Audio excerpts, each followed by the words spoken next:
on, Pete. Greetings and welcome to the United States Transhumanist Party Virtual Enlightenment Salon. My name is Gennady Stolyarov II, and I am the chairman of the US Transhumanist Party. Here we hold conversations with some of the world's leading thinkers in longevity, science, technology, philosophy, and politics. Like the philosophers of the Age of Enlightenment, we aim to connect every field of human endeavor and arrive at new insights to achieve longer lives, greater rationality, and the progress of our civilization. Greetings, ladies and gentlemen, and welcome to our U.S. Transhumanist Party Virtual Enlightenment Salon. Today is Sunday, March 29th, 2026, and we have a fascinating conversation in store for you with a candidate who is seeking our endorsement for the office of Secretary of State for Wisconsin.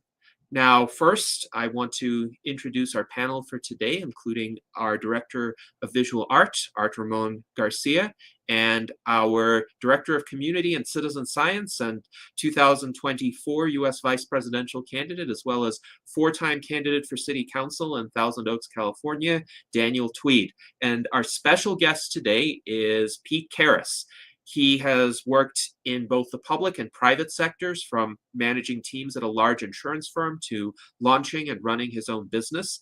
Pete, to his credit, has never voted for a Democrat or a Republican for president. He believes that the two-party system is not just broken, but fundamentally anti-democratic. And he is currently running as a third-party candidate with the Green Party in Wisconsin. He reached out to us seeking our endorsement for the Secretary of State position. So we're honored to have him here. Pete, welcome, and please tell us more about yourself, about your campaign, why you're running, your positions, and what areas of alignment you see with the U.S. Transhumanist Party.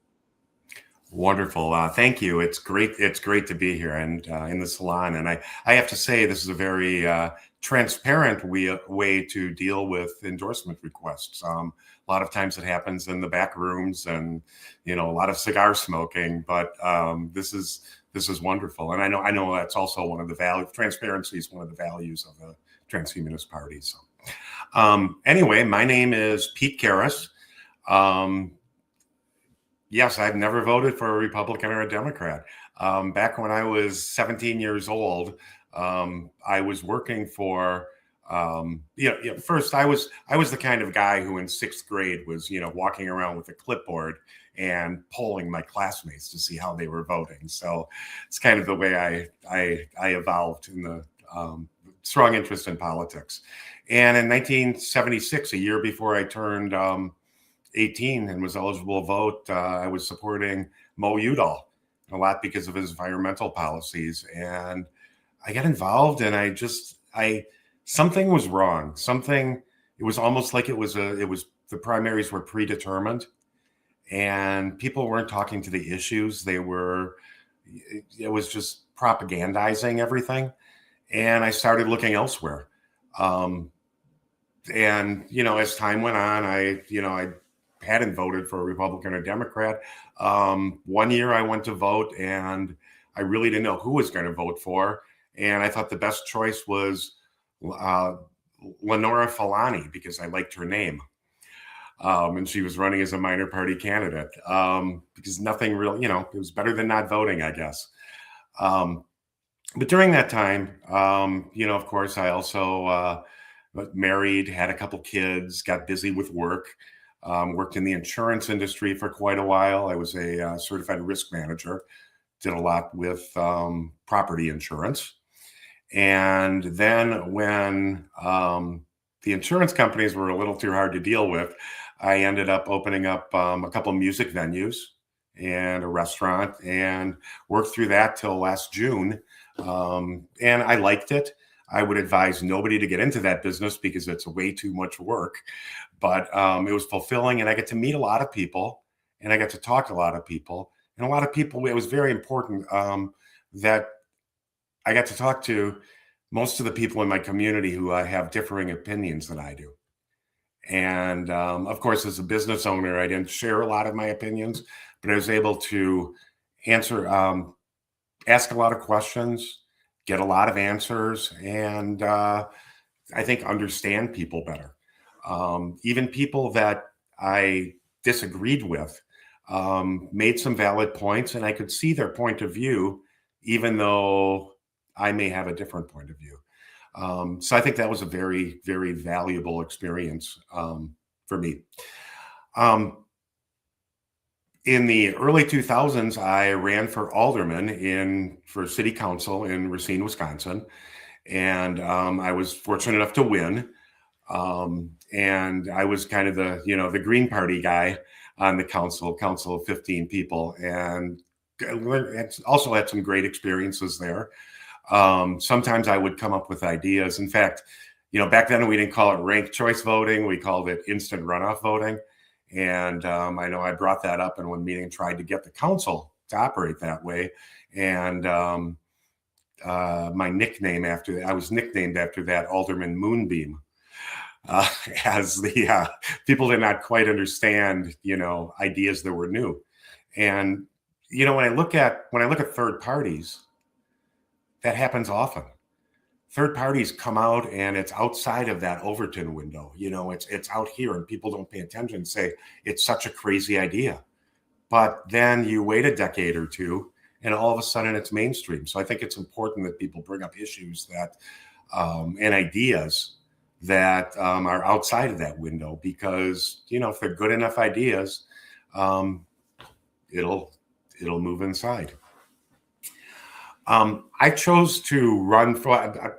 I actually ran for mayor also in Racine, and I believe that was in 2009. That was also a good experience. I didn't win. There were, I believe it was 14 candidates, and I came in sixth. But it was also a very good experience. I chose to run for Secretary of State in Wisconsin this term for a few reasons. First, the Secretary of State position in Wisconsin over the last 5-6 decades, they have whittled the duties down to almost nothing.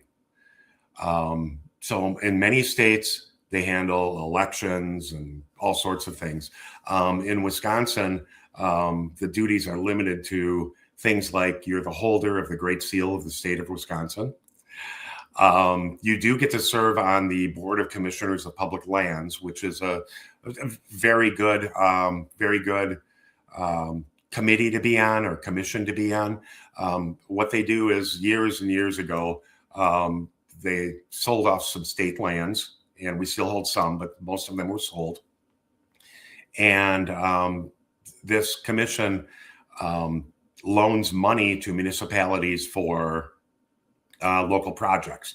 So, the village of Pewaukee is redoing a road, and they need water. They're going to install new water lines. So we will loan them the money at a discounted interest rate, 5%.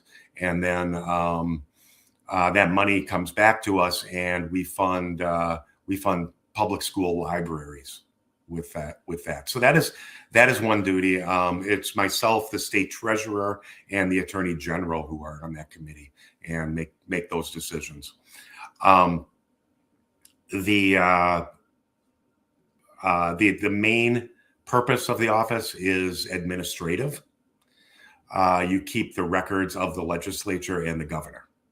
So that is, it pretty much wraps it up. There is really no policy making involved in this. And I thought that this was the perfect position to run for. First, of course, I always say that since there are no real duties, I'm perfectly qualified for it. But perfect position to run for. It's a statewide office, and I can really drive home the point that the harm that the two-party system is causing us, and that this is a safe race for people to vote for me, a third-party candidate, and make a big statement, whether we win or lose, and we're looking to win, that they're sick and tired of the two parties actually acting like a uniparty, of the two parties fighting over wedge issues when really, when you look at the bottom line of their legislation and what they accomplish, it all benefits them and the people who fund them. People are frustrated with that, and polls show that over 60% of the people want a third party because they're just sick and tired of that system. And I can go through example after example of how the Republicans and Democrats work together. But let me, the most obvious one is the war in Afghanistan. 4 presidents, over $2 trillion in 20 years. And those presidents were Republican and Democrat. And what did we accomplish? We replaced the Taliban with a Taliban. And a lot of defense contractors made a lot of money. A lot of other people made a lot of money on that. And people's lives were lost. Not only people in the United States are service people, but also a lot of Afghans, a lot of innocent Afghan people. And nothing was accomplished. And we can go right down through, each piece of legislation. Sometimes parties take credit for things because it's called the Build Back Better bill. I think that was Biden's piece of legislation, which made a big deal about electric car subsidies and everything they were doing for the environment. And on the back end of it, we're drilling for more oil and opening up public lands. So you really can't look at the title of the bill or what is the propaganda that comes along with how great we did. You have to look at the actual guts to the bill, and you see that neither party is serving us. It's servicing us.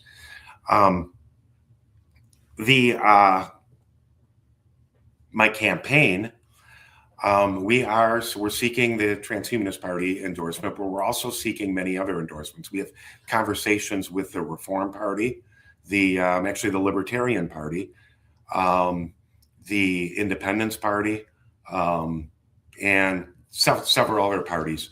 And we're trying to make this a unity campaign where we're really representing all third parties, because the one common thing that ties us together is that we believe that voters should have more choices when they come to the poll, go to the polls, and then fight for things, say even ballot access. In Wisconsin, we have it fairly easy. I have to collect 2,000 signatures, a maximum of 4,000 to get on the ballot. In other states, I know in Illinois, it's 25 or 30,000 signatures in a 6-week period. I mean, it's ridiculous. That's not to say that once I submit these, they will not be challenged by, generally, since it's Green Party, challenged by the Democrats. They did that to Jill Stein in 2024 and tried to remove her from the ballot off a technicality. Fortunately, it went to the Supreme Court, and to tell you how they think. Okay, so the Democrats came and they said they do this every time in Wisconsin and other states, every presidential election. They try to eliminate the Green Party from the ballot. And this time they picked a technicality that was unconstitutional. We knew we were in the right. The Wisconsin State Supreme Court has elected what they call them. There's 9 members, and 7 of them are progressives, which means they're supported by the Democratic Party. They were working on this, and we brought up the fact that, if we are thrown off the ballot because of this technicality, the Constitution Party and the Libertarian Party would also have to be thrown off the ballot. All of a sudden, the Supreme Court says, no, it's okay. You can stay on the ballot, because it was no longer to their benefit. It was nothing about democracy. It was only about their own power. Heck, in California right now, Butch Ware, the Green Party candidate, excuse me, submitted all his paperwork in the morning, and at 10 minutes to 5, he got an email saying, hey, there's a mistake. You need to come in and fix it. Of course, he only had till 5 o'clock. They didn't see the email for 5 minutes. The mistake they have is, apparently in California, you have to give your last several years of tax returns. And on one of those tax returns from 3 or 4 years ago, a phone number was not redacted. So he is off the ballot. They've already gone to a state court, and the state court has said, sorry, you're not going to be on the ballot, and now it's ending up in federal court. But these are the Republicans have played the same game with libertarians. So it's not, I'm not just picking on the Democrats here. Both of them do this. And it's unfair. It's undemocratic. It's not part of our republic. We should have, what we are doing is we are denying voters the chance to vote for someone they support. And it throws people into this whole lesser evil, least worst thing. So those are the things I'm pointing out in my campaign. We're running what I think we have put together a strong campaign. Of course, the election is not till November, but we've raised, for a third party, we've raised substantial amount of money. We've raised about $45,000 to date, and that's you need that in order to get your message out. We've also our plans are to run several streaming TV commercials, which were very effective in campaigns that I managed before, and there'll be some humor in the commercials, and hopefully get some attention. But it's a very inexpensive way to run TV ads. And of course, that means that you may see it on Netflix or on any of the streaming services. You will not see it on your cable TV provider or over the air. So we have an aggressive campaign with that. We have a marketing company we're working with that happens to be owned by my daughter. So she's all in on this and helping us quite a bit. We've made a lot of contacts with people around the state. Our nomination paper gathering period starts April 15th and lasts for 45 days. We're confident we will be able to get on the ballot. But I'm very confident we have two couple levels of fundraising.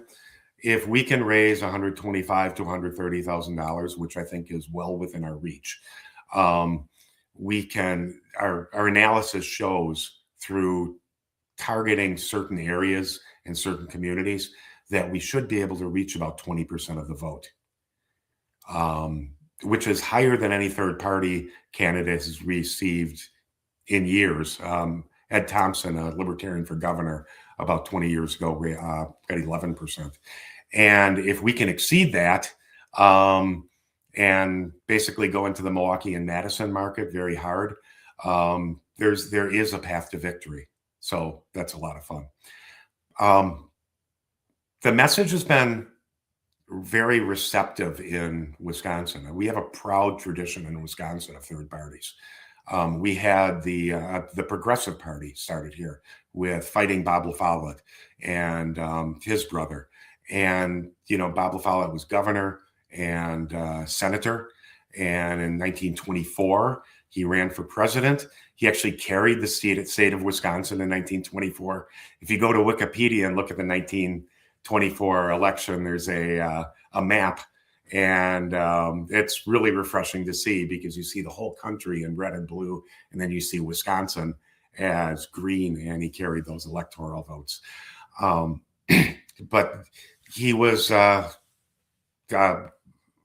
was a fixture in Wisconsin, the LaFollette name. We also had from around 1910 through the 1950s, we had socialist mayors in Milwaukee. And they were called the sewer socialists. The sewer socialists were they were focused on creating an infrastructure that served the people. So Milwaukee was one of the first cities to have a citywide sewage system. And if you drive, I don't know if any of you have been to Milwaukee, but there are parks everywhere and causeways, and that lasted through I think it was through the 1950s, and then even in the 60s, 70s, you had that influence and that mindset through Wisconsin. So Wisconsin's really been a leader in third parties, and with things started here, workers' compensation started here. The 8-day work week came from the Progressive Party. A lot of accomplishments.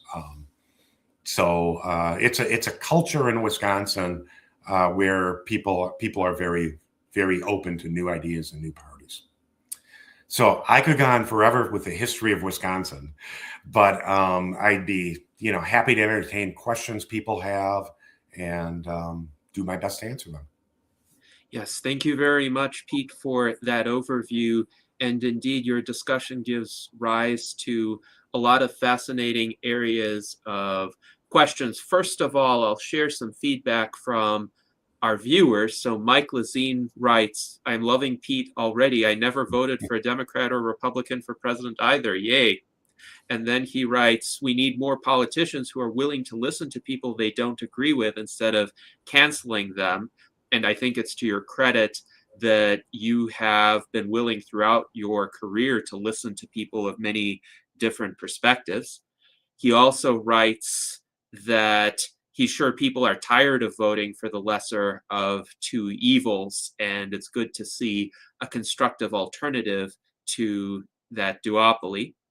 And then he writes, in regard to your comments about the war in Afghanistan failing and replacing the Taliban with the Taliban, it seems like this pattern is repeating now in Iran, where the Iranian supreme leader was replaced by another tyrant. So it seems like this war has the effect of making Iran great again, in quotation marks. But others have remarked too, they replaced Khamenei with Khamenei, except 30 years younger. And to what extent does that aid the security of the United States or the freedom of the Iranian people? In my view, it doesn't. But that's what the duopoly leads to. Our viewer Olatoye Bayewu says it can be done in terms of getting a third-party candidate on the ballot and elected. So thank you, Olatoye, for those comments. And Daniel Tweed has an interesting question with regard to the ballot access drive that you're pursuing. So you said you require 2,000 signatures, a maximum of 4,000. So it's interesting that they cap the number of signatures you're able to get.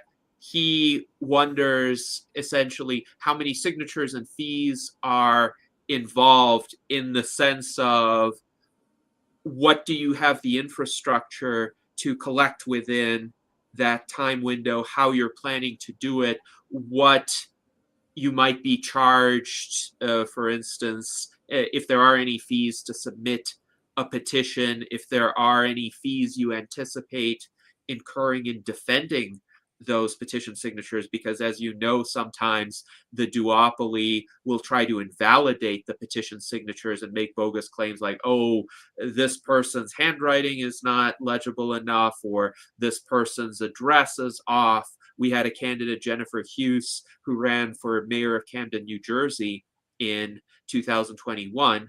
And one of her opponents, who was affiliated with the local Democratic Party machine, tried that kind of trick to invalidate the signatures she personally gathered. Fortunately, the Secretary of State's office in New Jersey was reasonable and upheld most of her signatures. But what are your plans in terms of the drive to collect the signatures, and what costs do you anticipate incurring there? Okay. Thank you for the question. We have a statewide organization we've set up. If you go to our Facebook page, you'll see that we have several events set up, and they are basically nomination paper pickup locations. And there's maybe 5, I would guess 5 or 6 on there, and we're adding more as we make more contacts around the state and people agree on places to go. We're confident we will gather all 4,000 signatures, and that extra 2,000 gives us a nice buffer in case there are errors on the signatures. And the errors can be either from the person writing, signing, or it can be from the circular or the person circulating the petitions. We also have a process where we will check every signature before they go in. We have a team of people to do that. So I'm confident we'll pick them up. We also have some people that are very, very good at collecting signatures. If many of us have done that for years for different candidates. I mean, heck, for 2018 for a Secretary of State race, I spent 2 days at was called Miller Park at the time, where the Brewers play, in the parking lot with all the tailgating, and working with 5 clipboards, and was able to get about 700 signatures in those 2 games. Granted, it helped that it was Milwaukee and it was a tailgate party and everybody was drunk, but besides that, that did help. As far as fees go, there are no fees that the state requires, so that's very nice. And I know in other states they face some pretty stiff fees. In fact, in some states you can, instead of getting the signatures, just pay tens of thousands of dollars to get on the ballot. But we're not in that position. So I'm confident we will get this done. I'm confident that we know that the errors that are made, and we know which errors are made on nomination papers, and that we can head those off before the last day, before they're submitted. I should also mention that people in Wisconsin know, and the political parties, the 2 corporate parties, know that this is not a race that has any policy making decision ability. So they do not put a whole lot of money into these races. I look back over a few years, and the candidates are spending $60,000, $80,000 on these races. They're not really even being funded, or if they are, a very small amount by the state Republican and state Democratic Party. So it may also happen that they will not challenge us, because we do have races for governor and for attorney general, and other statewide races, and a lot of state senate and state assembly races, which, because of redistricting, are now what they would call purple districts. So there's a chance that we will not have a problem, but if we do, we are very prepared for that. Yes, thank you for that response, Pete. And I think a good follow-up question in regard to your comment about the Secretary of State role not having a lot of official powers, and therefore perhaps being less likely to be challenged. What happens in Wisconsin in regard to the role of overseeing elections? Because in a lot of states, the Secretary of State does that. So, for instance, in Nevada, Cisco Aguilar, whom I know personally, who is a very reasonable individual and office holder, he's the Secretary of State, and his office performs a significant number of duties in terms of overseeing elections, registering candidates, essentially determining if a candidate or a ballot initiative has met the threshold for inclusion on the ballot. And the Secretary of State's office in Nevada also does business registration. So if you want to start a corporation, an LLC, a nonprofit organization, you would register it with the Secretary of State. So if you're aware, which entities perform these duties in Wisconsin? So if you're forming a new business, a new corporation, we have the Department of Financial Institutions, which is the directors appointed by the governor. As far as elections go, for years we had a committee, and I'm trying to remember, the Government Accountability Committee, And it was former judges, and the whole idea was nonpartisanship. And that happened. That was probably for 20 years we had that, and they ran that, and then under them was the Wisconsin Elections Commission, which did the the day-to-day things, the validating candidates, and that was the department. Now, what happened was one of this independent group of judges, and they really were nonpartisan, all retired judges, made a couple decisions, one that upset the Republicans and one that upset the Democrats.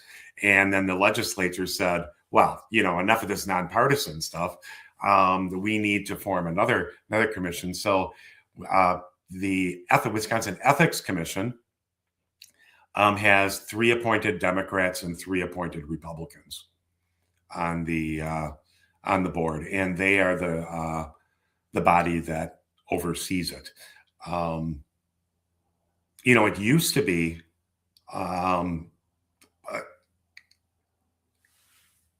between the Government Accountability Board with the judges and what we have now. There was a small period of time where we had another group, and it was interesting. I had mentioned Ed Thompson before, who ran as a libertarian and got over 10% of the vote, and that for 2 years, for one term, that allowed the libertarians to get a spot on that committee, which was really, really refreshing. Of course, since then they've changed that law so that a third-party candidate would have a very hard time doing that. But it is 3 Republicans, 3 Democrats. A lot of times it's they will take recommendations from the Wisconsin Ethics Board, not the board, but the functioning unit that does the work, and it will go then, and because it's 3-3. It's very hard to pass something because Republicans will vote one way and Democrats will vote another way. There are exceptions to that. RFK Jr. Was on the ballot in Wisconsin, went through the whole process, and then he withdrew. But the Wisconsin state law was very, very clear that he had to stay on the ballot because the only way that you can get off the ballot is through death. So that was a situation where everybody agreed with it because the issue was so cut and dry. I hope that answers your question. Yes, it does. Thank you for that answer. And it just speaks to the all too common phenomenon of whenever either a third party candidate or contender breaks through the existing system and the barriers to entry, or there's a nonpartisan decision-making body that actually tries to be objective and makes decisions that the duopoly dislikes, or one side of the duopoly dislikes for whatever reason, the system gets reformed to make that more difficult to occur.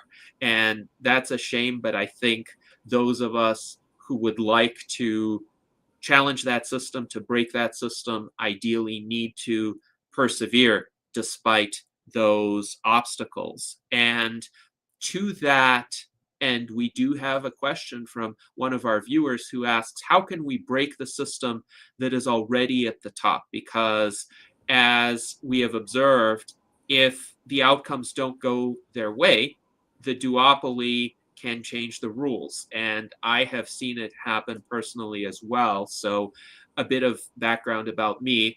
I was a Ron Paul supporter back in 2008 and 2012. And aspects of Ron Paul's platform resonated with me because he too was challenging the duopoly. Even though he nominally ran as a Republican, most of his positions and sentiments were much more closely aligned with libertarian ideas. And of course, he recognized the folly of the ceaseless wars, the military occupations that the US federal government was engaged in. So I instrumentally joined the Republican Party for a brief time period in 2012, I became a delegate to the Nevada State Republican Convention, and our delegation then nominated a slate of delegates to the Republican National Convention who were supporters of Ron Paul. And at the National Convention, the Nevada delegation was supposed to cast the deciding vote for Mitt Romney. However, the Nevada delegates decided to vote on principle and support Ron Paul instead. Of course, Mitt Romney got the nomination for the Republican Party anyway. He got the next state's votes in the alphabetical order. But the Republican Party leadership became so frustrated that the delegates were not following the script that was handed down to them from the top, that they changed the rules at that 2012 convention to essentially make any presumptive frontrunner in the early state primaries an automatic shoo-in for the nomination. So it would be essentially impossible to challenge that presumptive frontrunner according to the rules. And that's actually how Trump won in 2016, because he had a very narrow plurality lead at the beginning, but it was enough to make him the presumptive frontrunner, especially as a few of the other Republican candidates dropped out. The rest of the Republican field was so fractured that Trump, who started out with perhaps 20% of support from the Republican base, maybe even a little bit less, was able to capture the party because of that rule shift. So the duopoly was so afraid of Ron Paul that it changed the rules to make itself ripe for takeover by Trump. And of course, I did not stay in the Republican Party past 2012. There's no way I would ever join that organization again. But this just speaks to how the duopoly conducts its business, how it changes the rules when it doesn't like the outcome or even a potential outcome, even a protest vote that gets sufficiently noticed. So in your view, what can be done to challenge that? What can be done to overcome that, hopefully within our lifetime, so that we can see the benefit of a truly competitive, truly small d democratic political system? Yeah, it's a real problem, and I understand exactly what you're saying about the Republican Party and how they what they did to in Nevada, with Nevada. The Democrats, they, after George McGovern was elected, and he was small d democratically elected, he had the most votes and won at the convention. The leadership had to give him the nomination because under their own rules. And after that happened, they changed the rules where now they have super delegates, and you can't win without the super delegates. And the Democrats have a long history of this. What they did to Bernie Sanders was horrible. I mean, it was horrible. He was going to win. So they called all the other candidates and they said, well, we have this Joe Biden guy, and yes, he's only gotten 0.5% in all the polls, but we all want you to support him. And if you don't, we're going to make life miserable for you. So they did. And right before Super Tuesday, and, Bernie's out and Joe Biden is in. It's horrible. So it's a horrible situation. The Democrats and the Republicans are definitely in charge. They're in the driver's seats. I'm running because I think that there are two outcomes I see, two favorable outcomes. One is I win the seat, and I believe there is a path to do that. And the other is I scare the hell out of them and receive 20-25% of the vote. And, that's not only, either one of those is not only just news in Wisconsin, but that is national news. And hopefully it can start a movement where people feel safe to vote for third parties. Where does it progress from that? If elected, and if I'm not elected, I will continue to work for third party candidates and to work on ballot access laws and to promote them and to teach them what I've learned on it. And hopefully what I see is all you really need is one state. And, I'd love it to be Wisconsin because, this is where I live and this is what I'm doing it here. But it could be another state. Probably the state of Maine has an amazing amount of third-party candidates that are elected and support, and a little smaller population too, which makes it a little workable. But just think what we could do. You take over a state, and it wouldn't just be. I'm not just saying Wisconsin Green Party does. The Greens take it over. I'm saying a coalition of third-party elected folks who are all on the same page about what small d democracy looks like. There's nothing from changing us to having our state, instead of having the two branches of government, having a parliamentary system. I mean, we can make all sorts of changes that are better geared towards the people and can prevent this kind of uniparty in the future. So that's the path. Some people believe that you can change the parties from within the system. And that's what I think some of the Tea Party folks thought that at the time. And currently you have a lot of the people, the DSA, the Democratic Socialists of America, which is an offshoot of the Bernie Sanders people. A lot of them feel that way too, that they can change it from the inside. And there's been some success. I mean, you're electing a mayor in New York who was DSA. And that was even with other people, the big guns of the Democratic Party endorsing other candidates. It was very victorious. I just look at the history and, I look at candidates like Dennis Kucinich in the Democratic Party, he was the anti-war guy, in the House of Representatives during the Iraq War. And he ran for president a couple times. And, they put up with him. They put up with him because he would do what I would call sheepdogging. It's like, okay, you got your 4%. Now tell all your people to come, and you had your fun. I'll tell all the people to come and support our nominee. Keep them in the party. And that's the way they keep people in the party. Of course, then when he outlived his usefulness, they just redistricted him out of his district in Ohio. But that's the kind of things that they do. You have big differences in opinion during, say, a primary season, and then it's all come on under the tent. We're all always together, and don't forget that other person and that other party is really, really evil. America's going to end as we know it if that person's elected. And that's the way it is every time. So there are challenges. There are a lot of challenges. I do not believe you can change the Democrat or the Republican Party from the inside at any significant level. And I really think the only way to do it is to come up with opposition parties, plural, who keep them honest. Yes, indeed. Thank you for that response. And it is a difficult challenge to contend with. As Jason Geringer, our legislative director, points out, that's a tough question, how to break the duopoly. Thank you for answering it.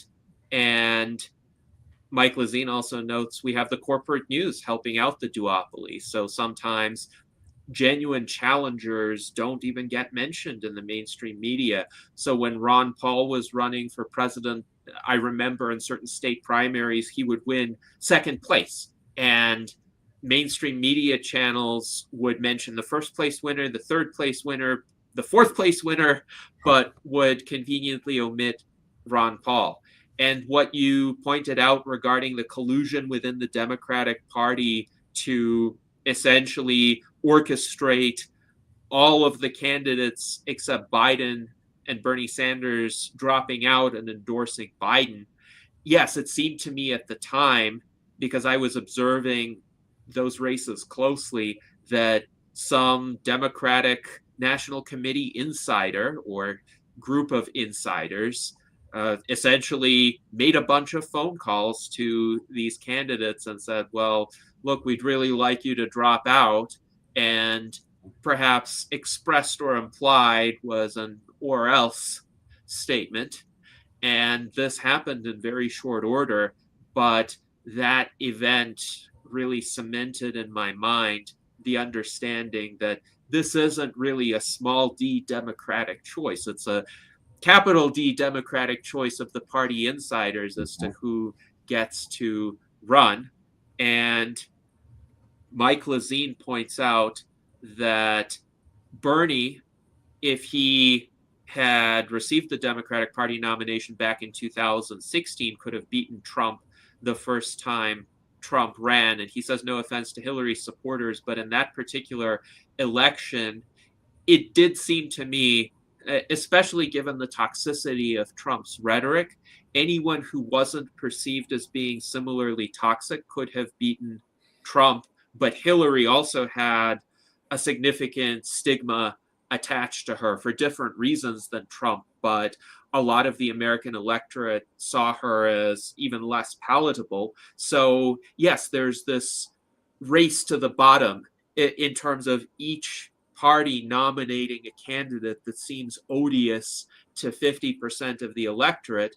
And then the other party can say, well, whatever you do, don't vote for this odious person because, as you pointed out, oh, America is going to end. This is the most important election of our lifetimes. Every 4 years, it's the most important election of our lifetimes. And in fact, this is a game that the duopoly plays. So Future is org writes that they love the sentiment that the Democrats and Republicans are a bipartisan effort to stay in power and deny voters the chance to vote for essentially meaningful alternatives. So thank you for that comment. And they also write that money over merit needs to end. Of course, the two major political parties are extraordinarily well financed, and third parties, independent candidates have a hard time breaking in because the barriers to entry have been set so high. You mentioned states like Illinois, which require tens of thousands of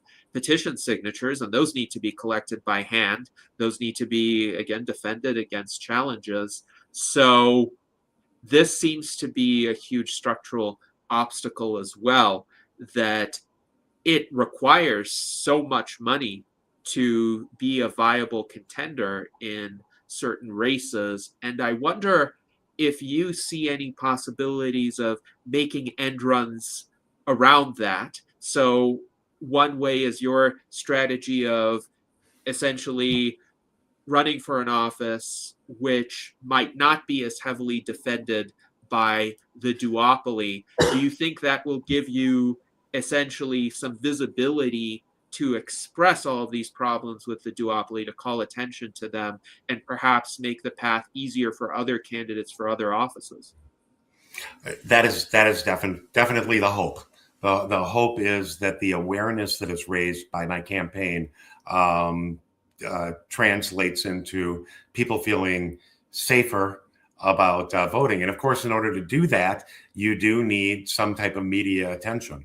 And that is, frankly, that is a challenge in this race because it's not a critical race for the state of Wisconsin. At least the pollsters don't believe so, and the media doesn't. But afterwards, after I receive 20-25% of the vote, or I win the office, that's when the real fun starts. I mean, the media cannot, if you win the office, the media really cannot ignore it, even though they would like to ignore it. We also have to realize that most people do not get their news anymore from mainstream media.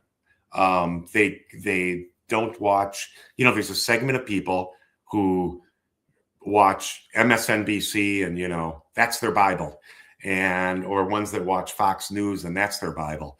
But most people get their news online, and you still get that same type of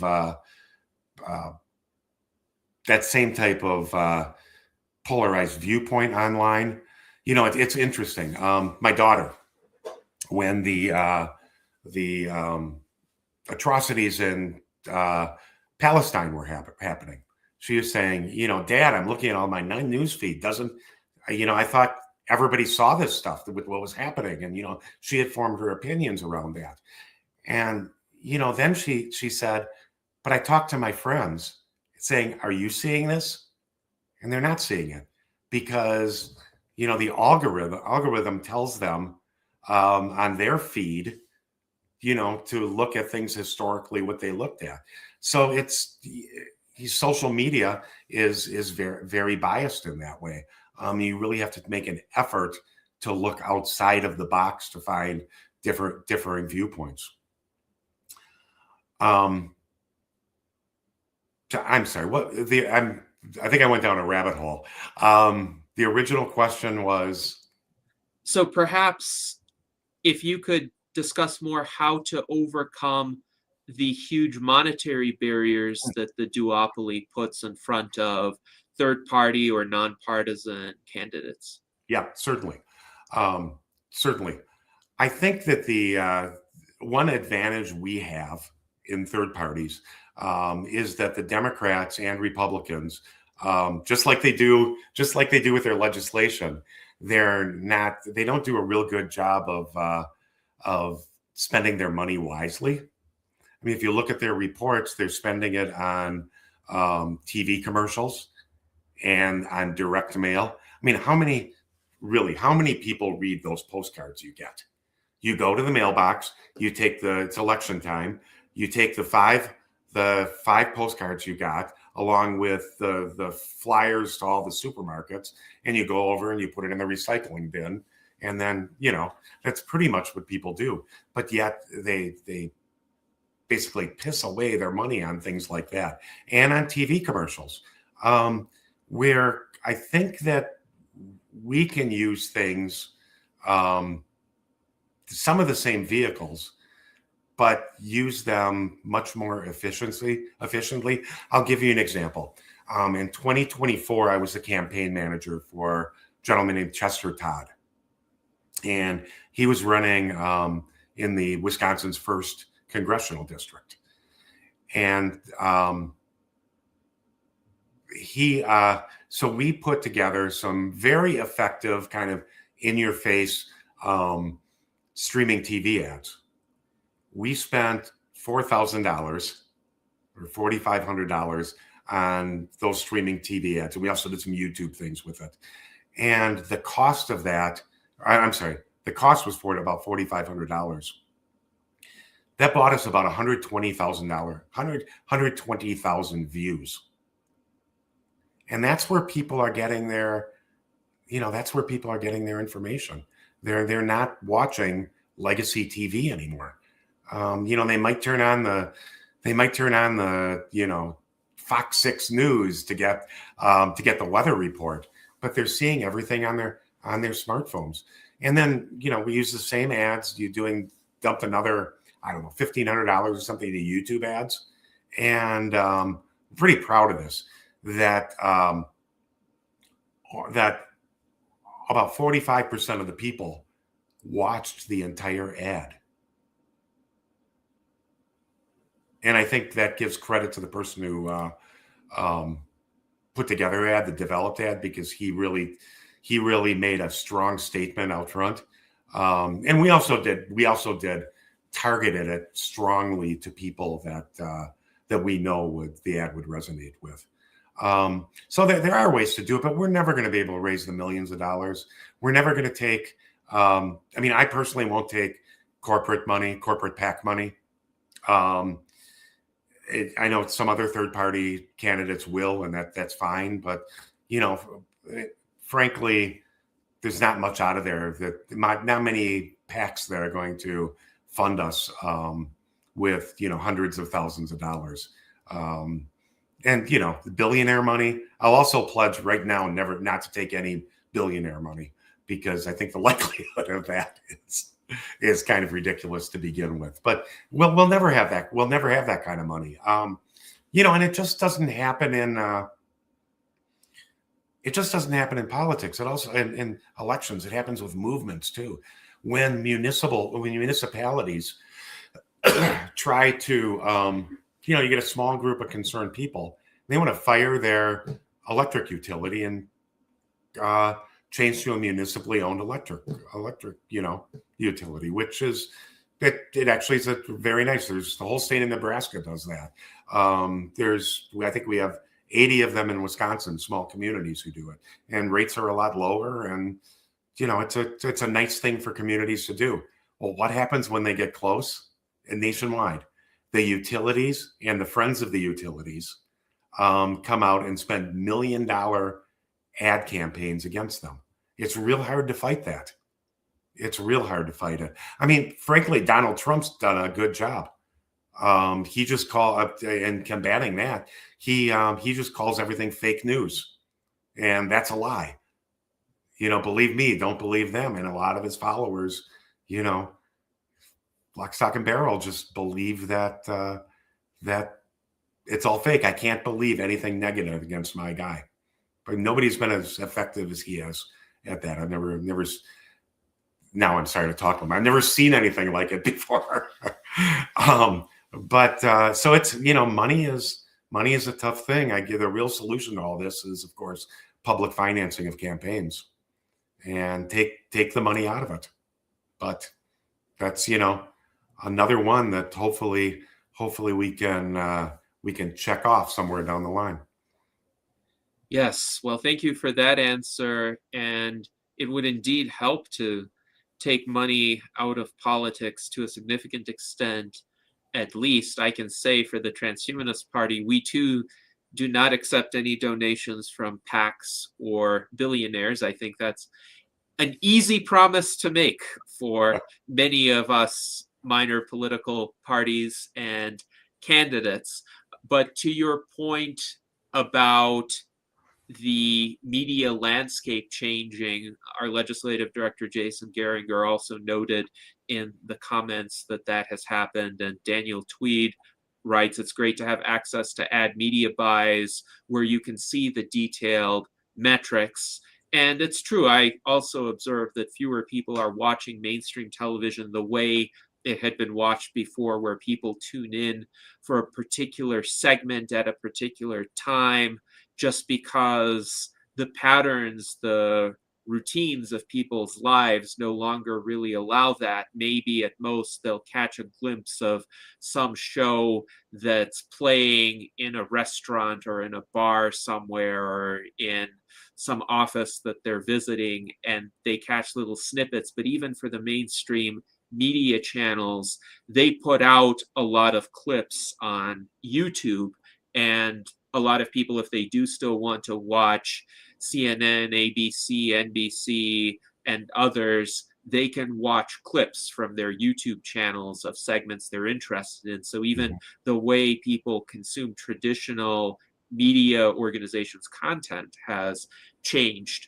But some of our viewers think that this has not overcome the problem of polarization. Indeed, Mike Lazine writes that even independent news can be polarized and have a tribalist mindset. He is getting his news online, and he says, yeah, it is polarized, Pete. He writes, I'm subscribed to Jeff Tiedrich, but he is a diehard liberal who seems to ignore the problems with liberals. So there is a proliferation of sources and options for people, but sometimes it's easy, especially if one tends to pick options that are aligned with one's prior biases and political proclivities, one can enter into an echo chamber of one's own making sometimes, where sources that would provide different perspectives are shut out, and sometimes that is algorithmically reinforced. So people who, let's say, are of that camp and they only want far left sources,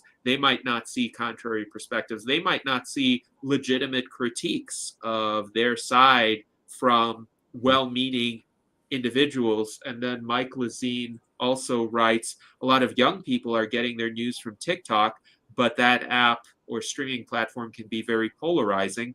And there are not a lot of centrists there.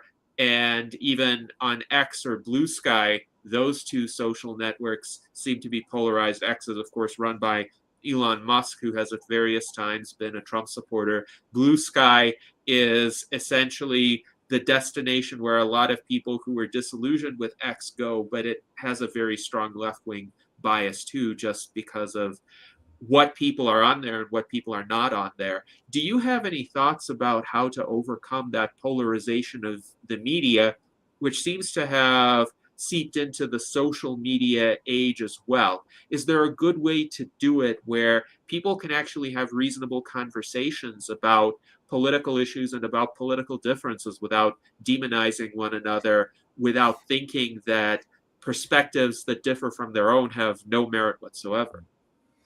Yeah, that's a very, very good point and a very good question. It's hard. I mean, I try really hard to get broad viewpoints. Um, I watch a lot of foreign press, and a lot of times these foreign press not only talk about foreign policy, about U.S. policy. I mean, whether it's France 24 or TRT World out of Turkey, Al Jazeera. Um, I don't really try that. I mean, the BBC's a little bit like our, like the NBC, ABC, CBS. So I don't really believe that's diversity.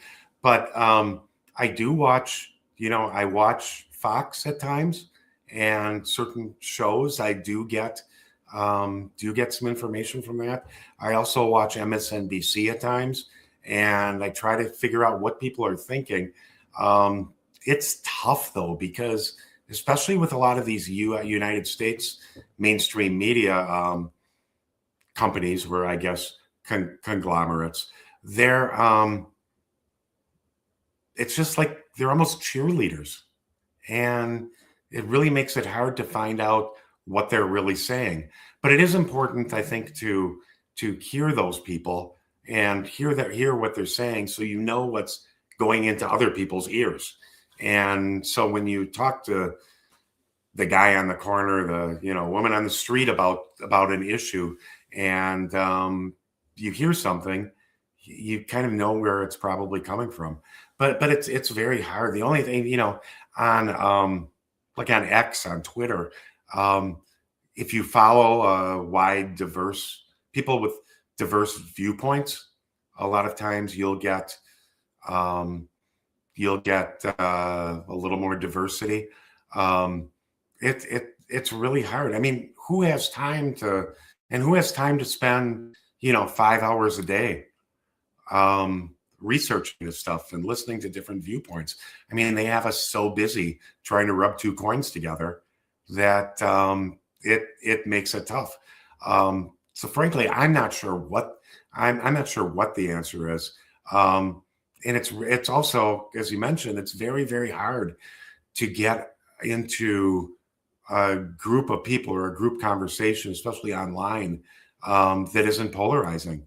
That somebody uses starts an argument, or uses argumentative tactics that are not real welcome, and the whole deal falls apart.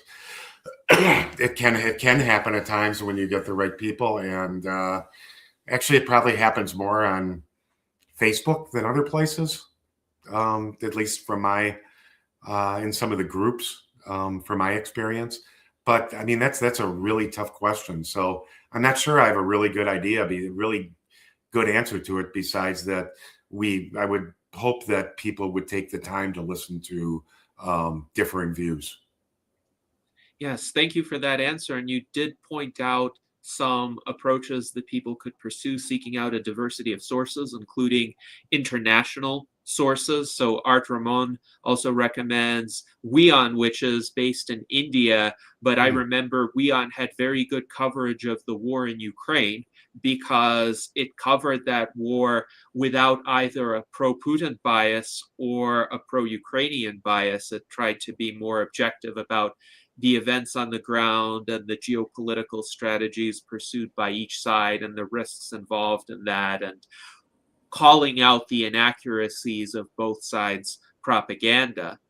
And it's interesting, too, that these echo chambers, they tend to get entrenched on both sides. So there's not just one side that has an echo chamber and the other side is objective. So for instance, Mike Lezine points out a lot of MAGA supporters have a cult mindset, but he also writes a lot of Democrats also act like a cult when they think that liberals or self-proclaimed liberals can never lie or gaslight. And Daniel Tweed points out the left has a huge arrogance problem in his opinion, and sometimes people on the left will correctly call out the errors, the falsehoods, or outright lies from MAGA, but they think just because they call out those problems, they don't have any problems of their own, and they're automatically on the side of reason, science, and truth, or what have you, when in fact they have plenty of political biases or assertions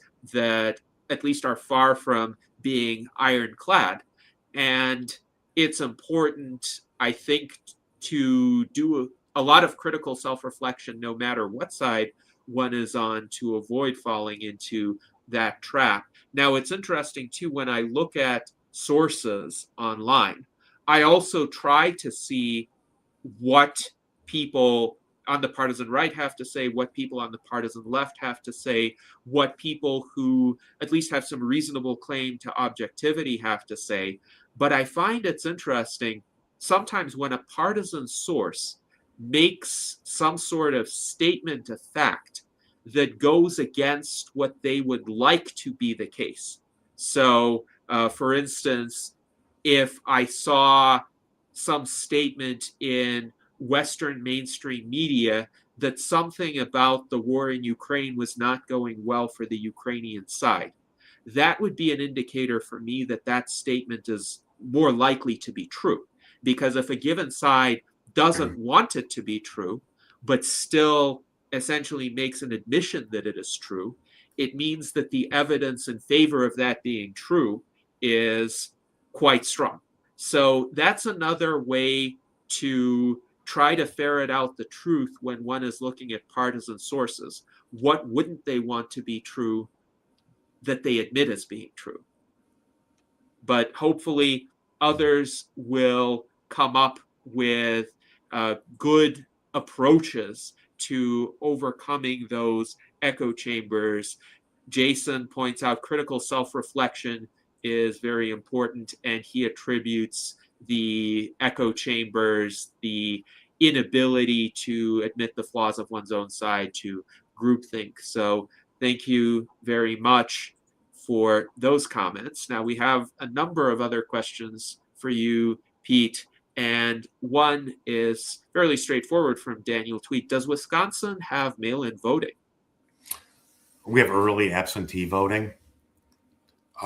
So people can vote, I think, 3 weeks before. They can either vote at the clerk's office 3 weeks before Election Day, or they can request an absentee ballot, and they can then mail that ballot in or deliver it to the clerk's office. I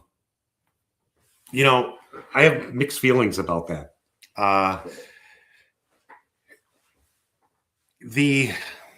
You want to have voting as accessible to people as possible. And you can talk about a lot of things like, should it be on a Tuesday, or should we move it to a Saturday, or should we make it a 2-day thing, or whatever. I was involved in the Wisconsin recount in 2016, the Jill Stein recount, where she had filed for recounts in 3 states, and Wisconsin was the only one that went through and did it in kind of in a Wisconsin way, but recounted the whole state. Many of the problems we found. So the way the recount worked is half the state where it was recounted by hand, and then half the state, primarily Milwaukee, Waukesha area, which surrounds Milwaukee, and Madison, just ran it through the same machines they ran before. But we had people at all 72 counties, and we learned a lot from that. One of them was, when you're voting absentee, so you're voting early, there are all sorts of things that can go wrong. I mean, some people have to vote early, and have to vote absentees because, you're in a nursing home. You can't, there's all sorts of reasons. But people who are just doing it for convenience might want to think twice about it, because when the ballot is received, and this is in Wisconsin, I know Wisconsin's run different than other states because we are decentralized. The county clerks, the 72 Wisconsin county clerks, are the ones in charge of the elections and counting the votes. There's no centralized body in the state. Okay. But when they come into these clerk's office, 72 different ones who have different training, there are things that if there's a witness on it and the witness signature is not is illegible, that can pose a problem. If when you fill out the ballot, you use the wrong ink and it's run through the machine, the machine may not cancel or may not count those votes, and it won't air out. And even if it did air out, if you're there voting and you put it in the machine and it says error, you can do something about it. If you mailed it in and a city employee or a volunteer in the clerk's office puts it in, there's nothing you can do about it at that time. So we found several problems, a lot of problems where votes were not counted and we challenged some of that. But more than you would want to know, even other than the absentee ballots, we found, and it's basically recounting half the state because the other half were just run through the same machines. We found over 17,000 votes were miscounted in the state. Now, it wasn't for one person or the other person, but for various reasons, there were over 17,000 miscounted. And some of that had to do with absentee ballots, because if they did use the wrong signature, you put it through and it did not register the votes. When you hand counted it, then of course you would see that. It doesn't matter what type of ink they used. But isn't it something that got zero press? After the recount was done, the only headline was, Trump still won. There was no, the recount didn't show anything, but they never really drilled down into the details. There's a report, and I don't have it handy, or I would share it, that we did that it's really good reading. So anyway, that's the long answer to, does Wisconsin have mail-in ballots? Yes, thank you for that answer. And indeed, it's worthwhile to be aware of some of the pitfalls that voters who try to vote by mail could run into.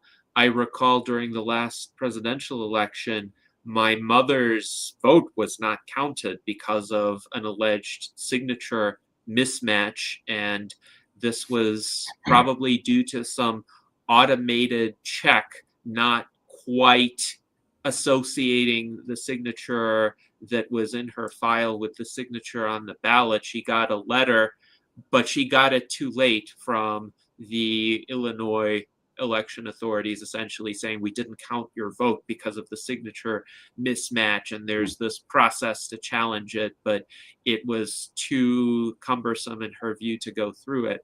So yes, this does happen, and unfortunately the result is that people are disenfranchised. So at the very least, there needs to be more attempts at verifying those signatures, because sometimes a human could look at it and say, okay, this actually does resemble the signature on this person's file, or at least it's very clear that this person was the one who voted, and then the ballot could be counted. But sometimes the automated processes miss that, unfortunately. So thank you for calling attention to the issue. And if you do find a link to that report, we'd be happy to look at it and share it with our viewers as well. So the next question comes from Daniel Tweed as well. He wonders, could some individual state constitutions be amended to allow parliamentary or proportional representation. We do support proportional representation in the US Transhumanist Party because we think that provides minor political parties and candidates with much better chances of actually being represented in state offices, especially in legislative offices, where it seems quite unfair if in a given district the plurality winner always gets the seat or all of the seats, and there are no seats for people who represent a minority of the population, but a persistent minority. So let's say in every district, 30% of the people always support the Green Party, but the Green Party voters never get a majority or even a plurality. Those 30% will always be shut out of any sort of representation. So proportional representation makes a lot of sense in terms of making sure that people aren't disenfranchised just for being in a numerical minority. However, there are obstacles to it, of course, from the standpoint of the duopoly. So Olatoye Bayewu believes that proportional representation will never be supported by the two-party system. And it's interesting, too, the US Transhumanist Party also supports ranked choice voting. And we do have ranked choice voting now in states like Maine and Alaska, and for various citywide elections. So New York City has ranked choice voting. Salt Lake City has ranked choice voting. Last I checked, over 40 municipalities in the United States have ranked choice voting. So there is some headway that is being made, but clearly the duopoly does not like ranked choice voting either. And in Maine and Alaska, the Republican Party machine has been vociferous and insistent in challenging the ranked choice voting approach, but Democrats challenge it too in jurisdictions where it wouldn't favor their handpicked candidates. So what do you think about proportional representation and the chances of bringing it in at least incrementally the way that has happened with ranked choice voting? Oh, I definitely believe it's possible. We just have to get enough people in a certain state to believe in it and believe it's a better solution. And that's part of this whole thing about why we need to grow third parties and put pressure on the two corporate parties. So my understanding of the Constitution is the state has the right to change from what we have now to proportional representation. Now, who knows what barriers it would face? I mean, I guess it depends on what's going on with in the Supreme Court, and there could be other barriers. Sometimes the federal government does things. I remember, and this was a big deal for me. It must have been around 1980 or so. Was when Wisconsin was the only state that refused to change the drinking age from 18 to 21. And the federal government came down and said, Ronald Reagan at the time, I think, said, well, that's fine, but we're going to cut your highway spending by a certain percentage. And it forced the change in the law. And that's the kind of other pressures that can be put on, financial pressures. But I think constitutionally, I don't think the U.S. Constitution would have to change in order to go to some form of proportional representation. Of course, the state constitution would have to be. So it would have to pass in Wisconsin. It would have to pass both houses for two sessions by, I think, 2/3 vote, and then go to the voters. So that's how it would be. That's how it would be done. And I do just mention ranked choice voting. Yeah, ranked choice voting or something similar to that would be amazing. There are some deviations from that. One called approval voting, which a lot of people support. It's where you can vote. You have 4 candidates. You can vote your first place choice and then maybe 2 for second choice. So you approve for them or or basically disapprove of them. You don't have to vote for somebody. You can also vote for somebody, third. Anyway, there's either way, it's just more fair system. And I hope that that movement keeps gaining steam, because it is so much fair, and it gives third parties a fighting chance. Yes, absolutely. Thank you very much for that response. And also on the matter of some voters essentially not being able to cast their ballots because of technicalities, Future is Org writes, as a fellow Wisconsinite, it's also much easier to be kicked off the voter roll than other states. And they note there are a lot of Wisconsin-specific examples where democracy isn't running well. Do you agree with that observation? Does it seem to you that there are situations where people are removed from the voter rolls, even though they should be on there, or at least they should be afforded due process to a greater extent? And then also in our chat, there are comments about efforts to perhaps disenfranchise more people. Daniel Tweed writes, the Trump-sponsored group True the Vote has gone from 88 vigilantes to over 40,000 so-called volunteers in 43 states. Reporter Greg Palast has done an excellent documentary called Vigilante about voter suppression. So thank you, Daniel, for pointing that out. Do you see this as an issue in Wisconsin where people might be thrown off of the voter rolls for frivolous reasons and not be given the chance to contest that?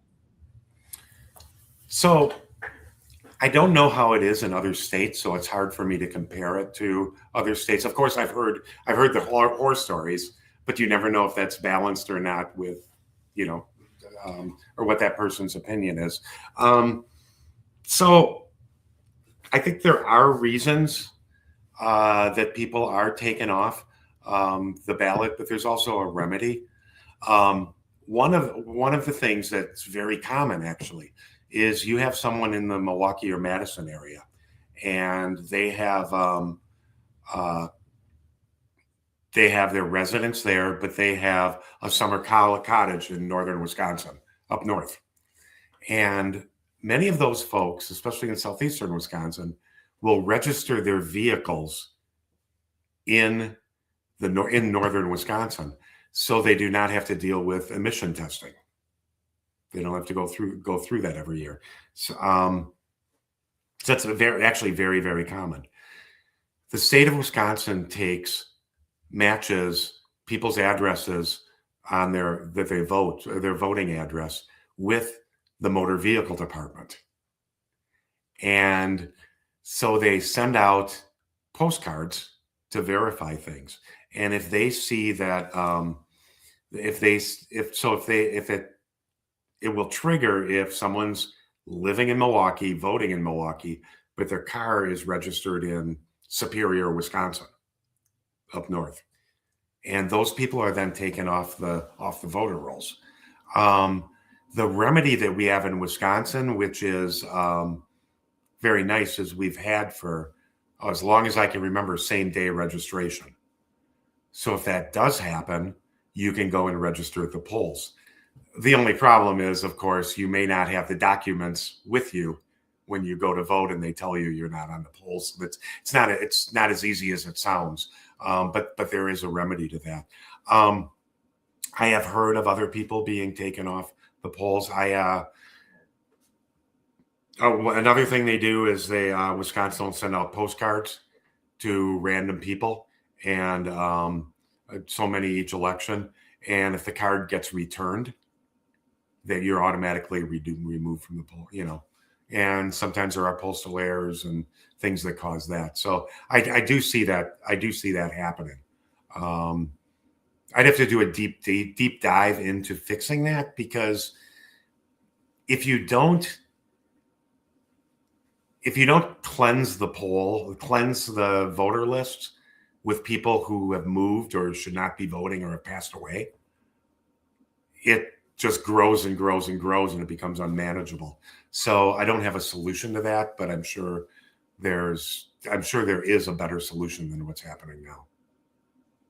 Yes, thank you for your response. And it's true, sometimes there are legitimate reasons to remove someone from the voter rolls, for instance, when a person has died, but there should be some way for a person to contest that if they are really still residing, still alive, still residing in that area, still wishing to vote. And you pointed out the same day registration is a good safeguard in enabling this. So for people in Wisconsin who believe they have been illegitimately removed from the voter rolls, or who think there's a risk of doing that, it's good for them to be aware that same day registration is an option if they are indeed eligible to vote and can demonstrate that. So thank you for pointing that out.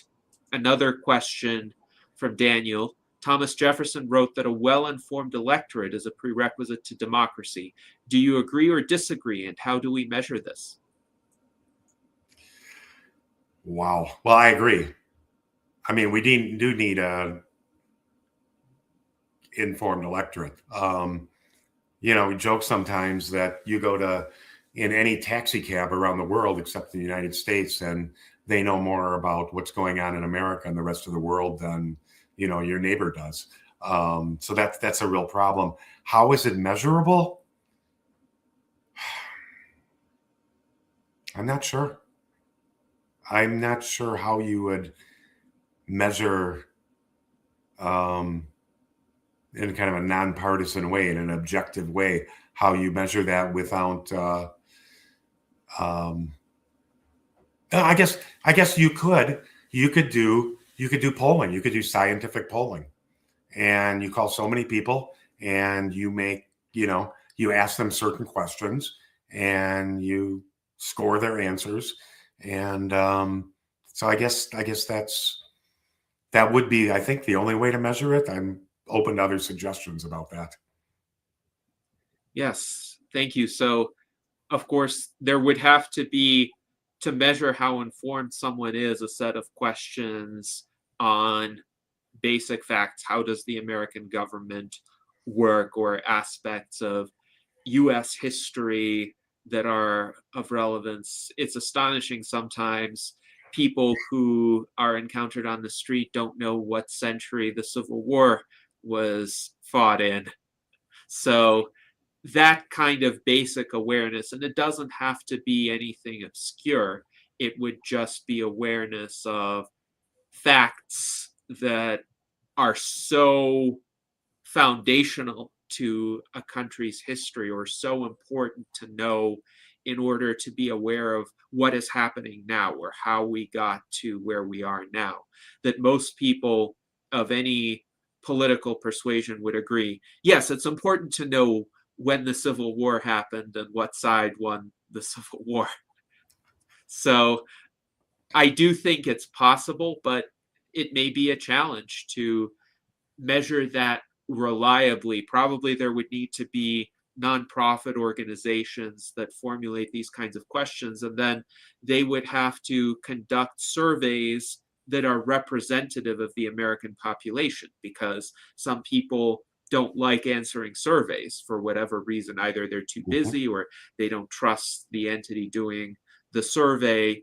But we've seen this with presidential preference polls before, where the people polled gave a certain set of results, but it turned out, even though the polling agencies assumed that these were statistically significant results, actually large segments of the population were left out because they didn't respond to these kinds of polls, and they had different preferences. That's how the results of the 2016 elections were missed by essentially all of the major polls. The MAGA supporters were less likely to respond and indicate their preference because they didn't trust the polling entities. So it's an interesting question, definitely. And I would say, in principle, the more informed a voter is, the more likely they are to make a nuanced decision and a well-informed decision. But again, how to track that may require some thinking. So I also wanted to ask Art Ramon if he had a question for Pete.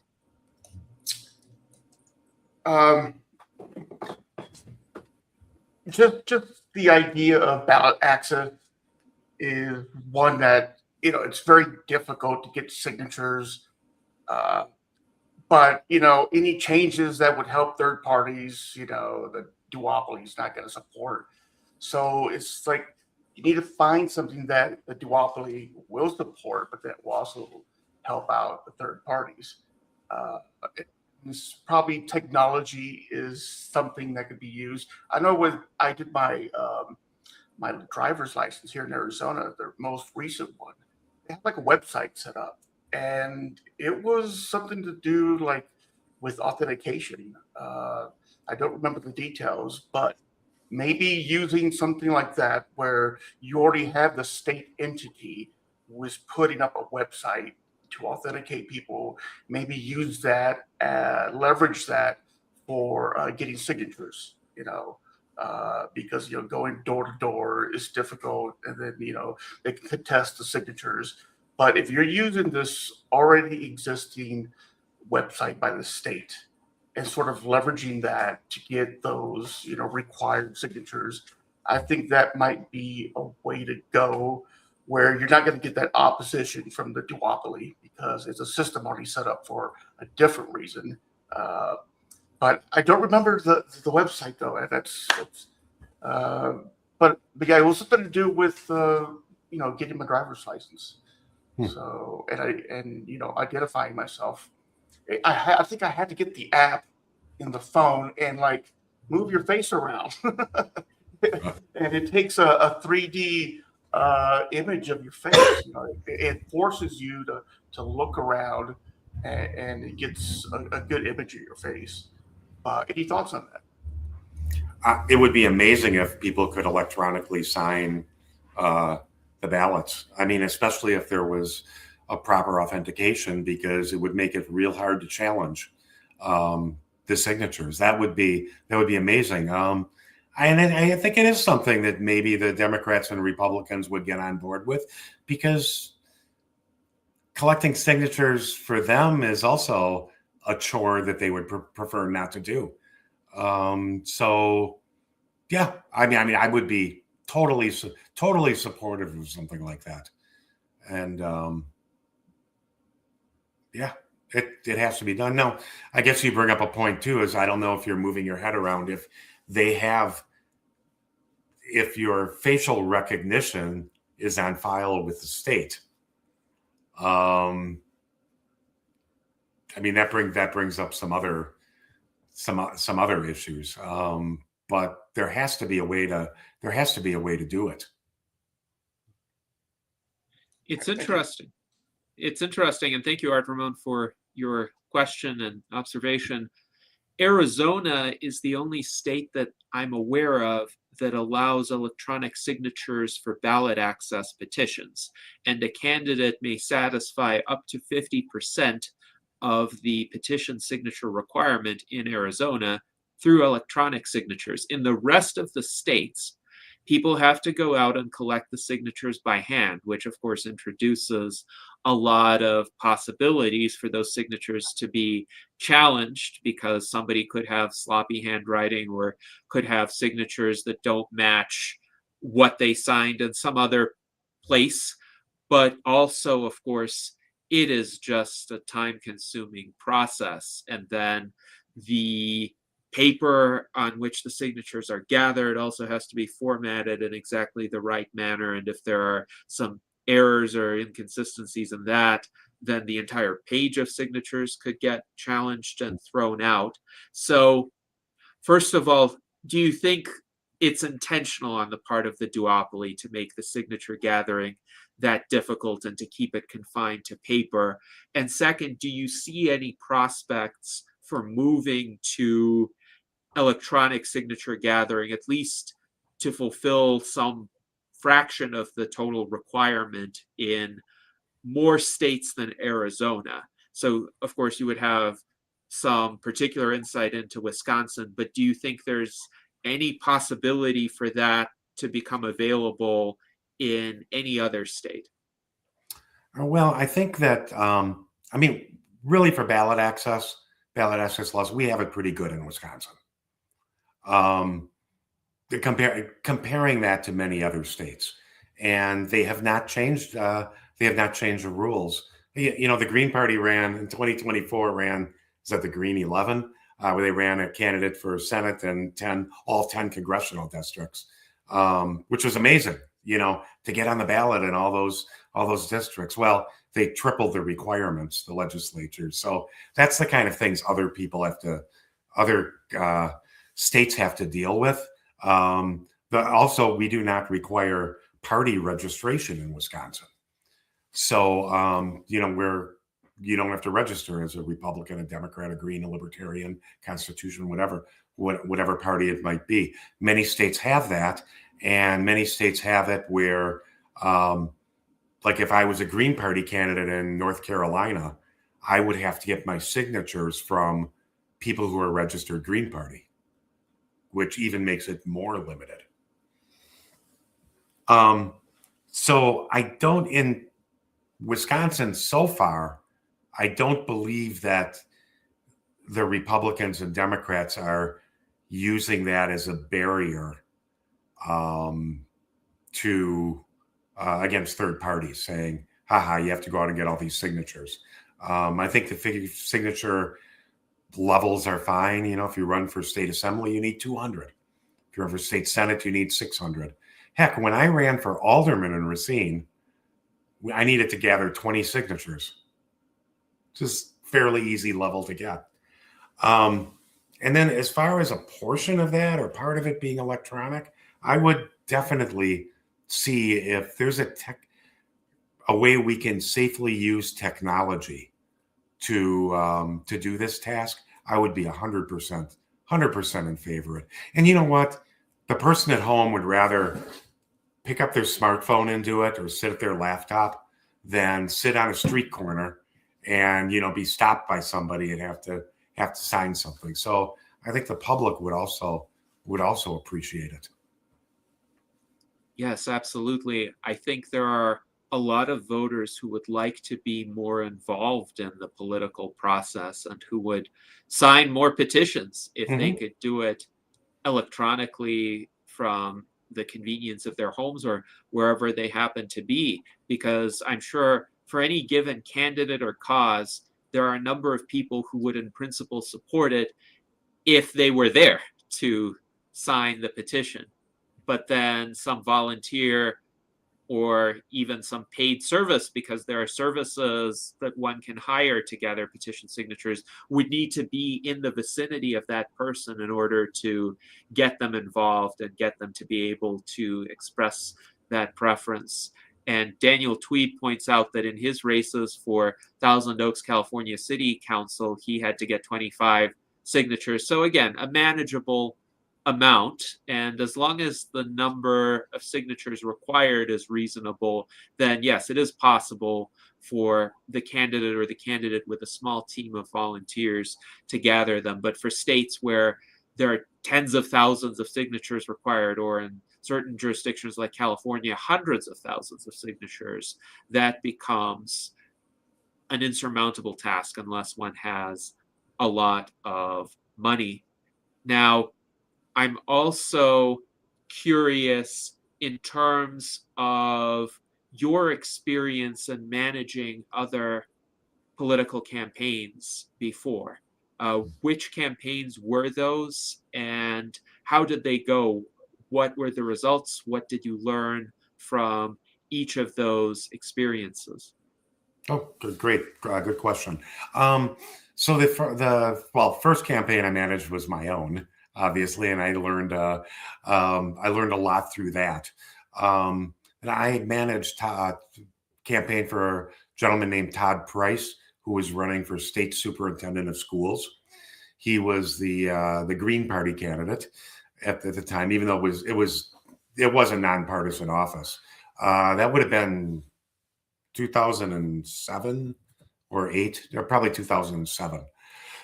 And Todd finished third out of 5 candidates, so in the primary, a distant third. But it was a great way to well, of course, the campaign was a great way to spread the word about the Green Party, and Todd had some very good issues that that we were able to bring home. But it was also, I was able to learn quite a bit about that. What did I learn that was well, we with the teachers union, the state teachers union, we went and talked to the teachers union. Teachers union said afterwards, I mean, you could tell they were super engaged. There were about 30 people in the meeting, and lasted a good couple hours.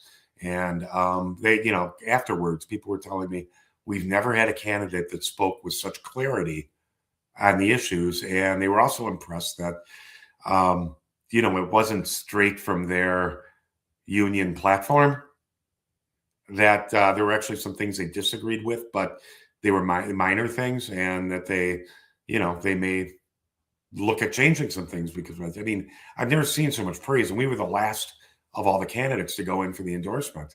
And then, of course, the Democrats' choice, Tony Evers, who's now our governor, ended up with their endorsement.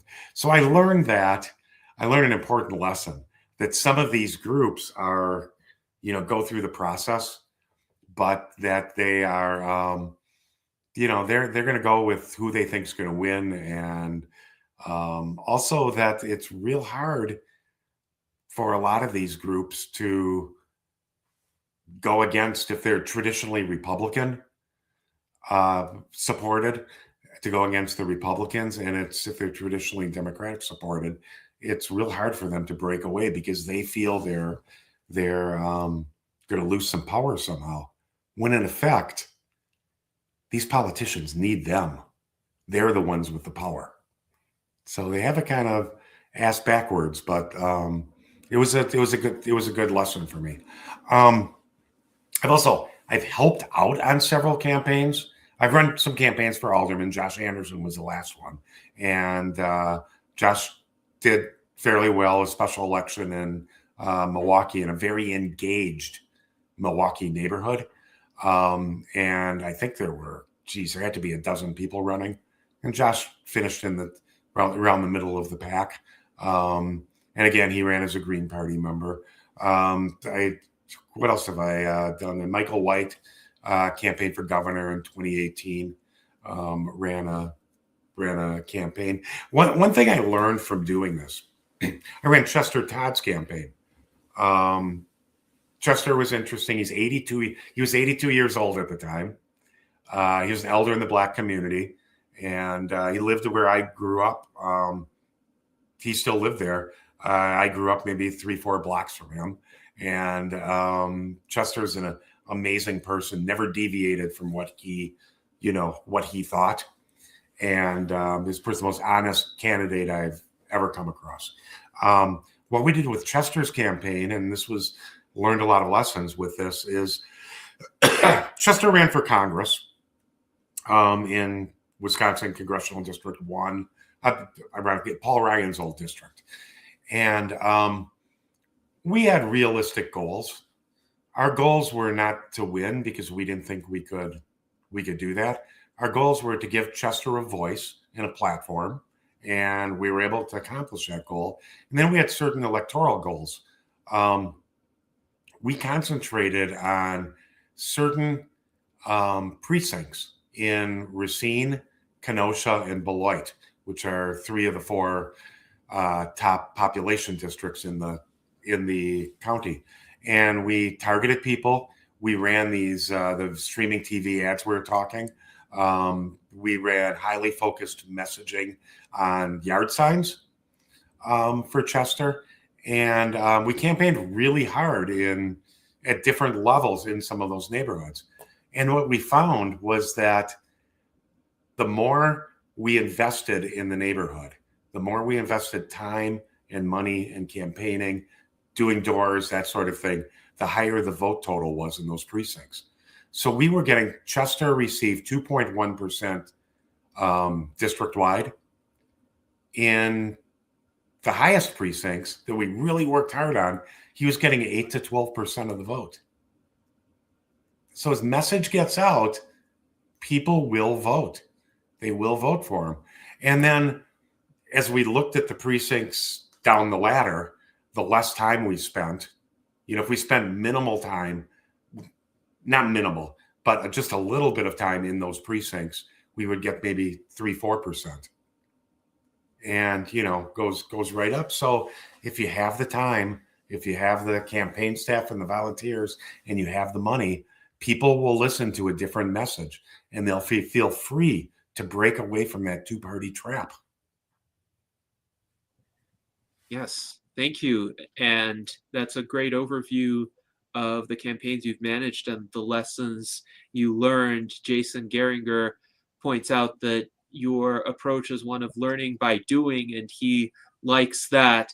And yes, it speaks to the benefits of perseverance, of just being out there communicating to people, spreading the message. The more attention you pay to a given area and the voters within it, the better the results are, the more people ultimately are swayed to support you. And hopefully we will see the same kind of approach from your campaign for Secretary of State. Now, Daniel also wonders, officially, is the Secretary of State in Wisconsin a nonpartisan office, or is it considered a partisan office?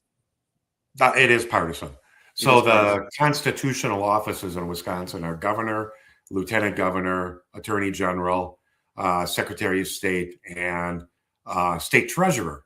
Interestingly enough, state treasurer has most of its duties stripped from it also. In fact, it was on 2018, 2019, it was on the ballot as a constitutional amendment to eliminate that office. And 70% of the people said, no, we're not eliminating it. Which was very interesting. I'm sure people looked at it and said, who's going to handle the checkbook? But it was due to be eliminated, and it wasn't. So they're all partisan offices. Very interesting. I should mention the state superintendent of schools that I was referring to before is a nonpartisan office. Yes, and that would make sense, of course, for the public school system. One wouldn't want the head of that system to just be openly affiliated with a political party. They could, of course, have their political party views on political party membership, but the office itself should be administered irrespective of political party. Now, also, Daniel wonders, do you think we should make Election Day a national holiday? And Mike Lazine writes he was thinking about that as well. It seems stupid for people to have to work on a voting day and then have to stand in a long line to vote in person. It is insane in his view. And what I have done historically, because in Nevada early voting is allowed, would be I would either use mail-in voting in recent years, or I would come in person on a weekend when the polling places were open for early voting. But I would definitely prefer to go on a weekend than a work day. It's much more flexible. And for most people whose work schedules are very rigid, they may not have the option to vote except during after hours, but then they would have to hurry to the polls because maybe the polls will close by 6 or 7 p.m. depending on where they are. And if their workday ends at 5 p.m. or later and they have to stand in line, it would be really challenging for them. So do you think people should just have Election Day off if the official Election Day continues to be held on a Tuesday, which is strange in itself? Or do you think that the current early voting options are sufficient for people who would have serious time conflicts?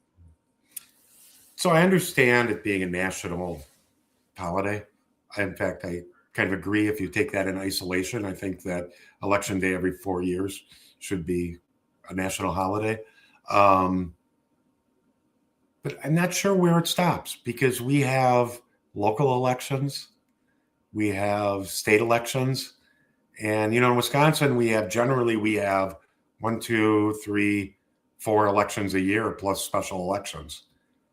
And I'm not sure. I'd like to hear people's opinion on whether, because I'll tell you, my local voting for mayor and our common council people right now seems to have a lot more effect on my life than voting for president or senator. Should that be a national holiday? I'm not sure. I wouldn't mind seeing it move to a weekend, and I think that would be weekend voting is usually better for people. I mean, some people only work on Saturdays, so who knows? Or maybe extend it to 1 or 2 days. Maybe some strong laws that really allow people to leave work paid to go and vote. There's all sorts of ways to handle it. I guess I'd be open to all those ideas and open to hearing what people think about it. Yes, thank you for that response. And I would certainly favor moving Election Day to a weekend. At least then more people would be able to vote on Election Day itself. And there could still be early voting for those who can't because they work weekend shifts. But yes, it's definitely a worthwhile discussion to have. And in my experience, I've always been able to do early voting. So it hasn't been a huge obstacle. But if someone does wait until the last day, which I don't recommend, but if they do, it may be tough for them if they have conventional work schedules. So good discussion though, and I think that's an area where we are definitely open to input as well in the US Transhumanist Party, since we don't have a set position on it other than, as a general principle, we want to make sure that anybody who is eligible to vote should have as easy a time as possible to be able to vote and have their vote counted. So we don't want arbitrary structural barriers to prevent people who are eligible to vote from voting. Now, I also wanted to ask you, and this is more of an area of personal curiosity, since you have a background in the insurance field and in risk management. I myself am a property and casualty insurance actuary by specialty, and you mentioned workers' compensation in Wisconsin as being the first state to implement the workers' compensation system. I have quite a bit of experience with workers' compensation as well. And I have 10 professional insurance designations. One of them is called the Chartered Property Casualty Underwriter, or CPCU, and that has a significant risk management component to it as well. So what I'm curious about is, what did that experience in the insurance field teach you in terms of any skill sets or insights that could be applied more broadly, or a way of thinking about the world? So having a risk management focus, I think, does apply across various areas of human endeavor, even when it comes to, for instance, managing one's health or managing one's finances or day-to-day choices. But how have you found that experience to affect you and your thinking? Oh, great question. So I guess I try to measure. I mean, I actually consciously think about the risks of something, and whether I'll go back to the insurance, my time in insurance, and I didn't do a whole lot with personal lines, but I was the insurance guy, right? So even now, people come to me and say, "Hey, Pete, can you look at my home insurance? Can you look at my car insurance?" And I get to see it. And you have to look at, risk and return in a sense, because you're signing an insurance contract. You're signing a contract between you and a third party to cover your losses. So one example is that it seems like insurance agents these days are saying everybody needs an umbrella policy. You have to have an umbrella policy. Well, I'll tell you, I mean, some people should.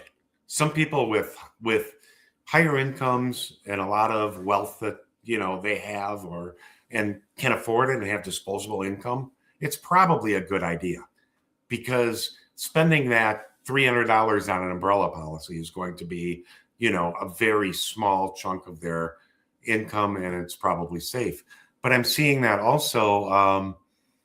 I'm seeing that also told to people I know that are trying to rub two coins together, and they're telling them that not only do you need to have $500,000 of underlying liability, but you also should have this extra $1 million of coverage. And by the way, if you want another million, it's even cheaper per million.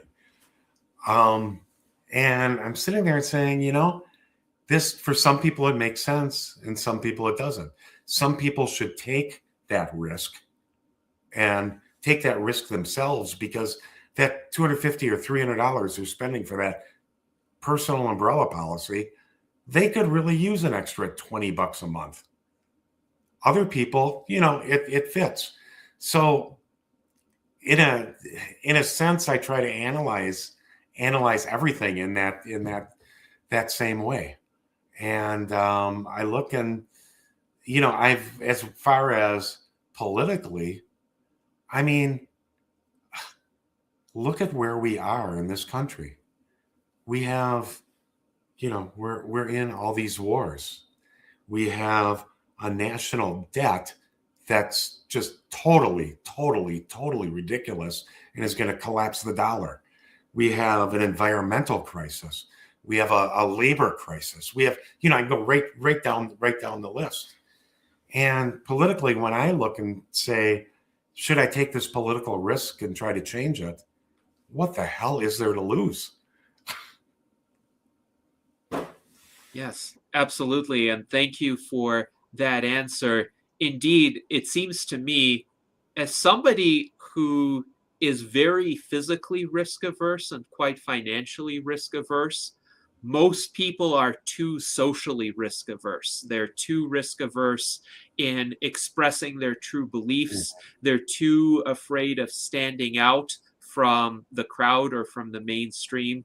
They're too afraid to get involved in the political process, even though it is their constitutionally protected right to do so in this country. And actually, as somebody who immigrated to the United States from Belarus, I really appreciate having that right, at least on paper, to express my ideas and have them be protected by the First Amendment. And also, I appreciate the culture that the United States has developed of political participation, of people actually caring about these issues, and hopefully more people will see the risks involved in a proportional manner. So it's not a zero risk type of activity, but it's much lower risk than what most people fear. Now, in terms of umbrella policies, I'm glad that you mentioned this. I'm not going to give anyone advice on this live stream, but I will say I myself do not have a personal umbrella policy, even though I do take the risks into account. And as you pointed out, it's a worthwhile question. Could one use the amount that one pays in premium for such a policy for another purpose, even to put it in a savings account or put it in an investment and have it earn a return? And that's a kind of trade-off that people need to make for themselves. But insurance is part of the risk management toolkit that is available for people. But there are other risk management strategies too that should be deployed in conjunction with insurance. Insurance cannot solve all problems.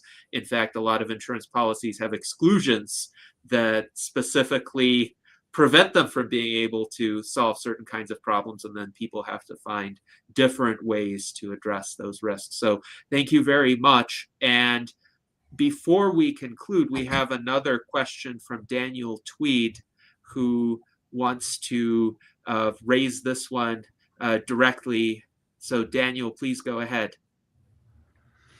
Oh yeah, well, thanks again for standing for office. I think that's a great, indicator of civic engagement and public service. But something I'm thinking that states could do a better job of is the local engagement. There's, California has like 50 some counties and thousands of cities, and all these cities are essentially municipal corporations generally, and the city councils are kind of like board of directors.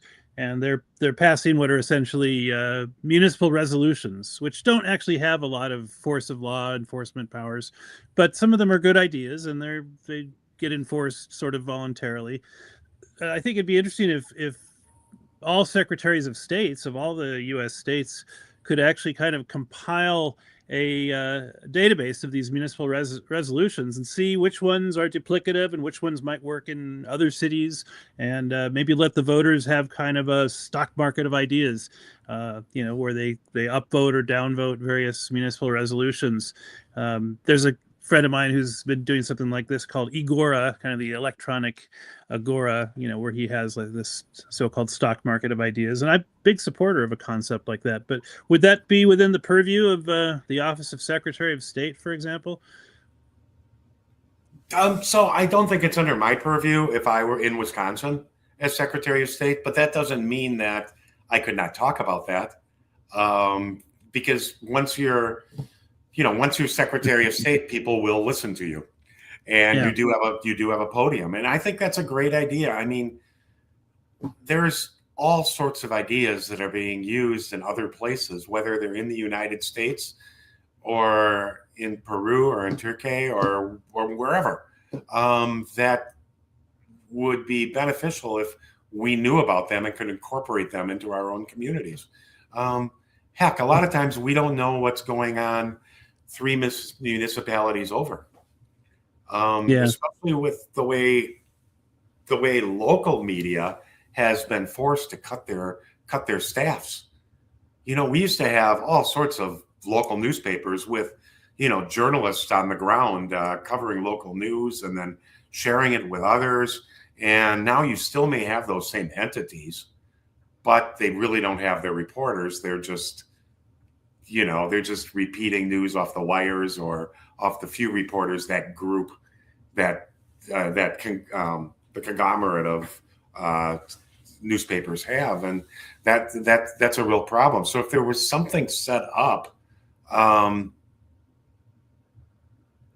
Dan, I'll have to check this, because I wonder if the Secretary of State position in Wisconsin, it defines what you can do and what your duties are, but it doesn't say what you can't do. Mm-hmm. So wouldn't it be amazing if the Secretary of State would appoint a commission, a volunteer commission, right, to work on issues like this? So you take that whole thing out of the legislative branch, and where everything's partisan. I mean, we see it in Washington. We also see it in Madison, Wisconsin, where if the Democrats are on charge, they'll tackle one set of issues. And if the Republicans are in charge, they'll tackle another set of issues. And they're also in their committees. And they could also then name who's going to be speaking and that sort of thing. Wouldn't it be cool to have a nonpartisan person say, you know what, we have this issue, whatever it is, whether it's Dan's issue or anybody's issue, and let's put a blue ribbon committee together, meaning people who really care about this issue, and have them work on it and see what they come up with. Yeah, I mean, most cities, the voters will routinely say, "I'm worried about quality of life and public safety." I mean, that's pretty much universal among local city residents. Mm-hmm. So, and those are usually best solved at the local level, and local people have great ideas on how to implement them. So yeah, would love to see a standing committee of subject matter experts, in every state. And if it could be done under the Secretary of State's office, go for it. So much the better. Yeah, put it in your campaign and keep funneling those dollars to your daughter's media company too. There you go. There you go. You're doing that. She owes me for a happy childhood. So There you go. Yeah, this is some parent payback. That's funny. All right. Well, thank you, Daniel, for that question. That was a good exchange. And Pete, I want to share 2 links with our audience. First of all, the campaign website of Pete Karras can be reached at petekarras.com. Very simple URL to remember, and it has more information about Pete and his platform and his background. So please check it out. And if you'd like to donate to Pete's campaign, that website has the functionality for that. And then the Facebook page, Pete Karras for Wisconsin Secretary of State. I've also included the URL with an exceptionally long number at the end, but just searching on Facebook for Pete Karras for Wisconsin Secretary of State will pull up that page, and it does get updated fairly regularly. So there's a top post there from yesterday that states pass ranked choice voting now. So that's another example of where Pete is advocating for issues that are very much aligned with the U.S. Transhumanist Party platform. But Pete, I wanted to give you the opportunity to have the last word in our salon, since you're seeking the endorsement of our members. What else would you like to say, either that you didn't have the chance to say in our discussion thus far, or just in terms of areas where you align with the U.S. Transhumanist Party and our goals and values? Yeah, well, thank you for inviting me to the salon, because this was wonderful. And as I said at the beginning, it's amazing that this is an open forum and it's not behind closed doors. And I understand you're going to be doing electronic voting of your members, and I'm sure you'll be sharing the ones who are not able to see this. You'll be sharing that with them, so they're informed, and so that's amazing. I think I do. I've read. I didn't know a whole lot about the Transhumanist Party until a month ago or so, and we were going through parties, and said, "Wow, this is interesting." And I researched it somewhat, and it's very interesting. I agree with a whole lot of what you say, and especially I think our values align quite a bit. It's basically to let people be individuals and make this, and government should be there to support them, and private industry should be there to support people so they can lead better, longer lives. I mean, who can argue with that?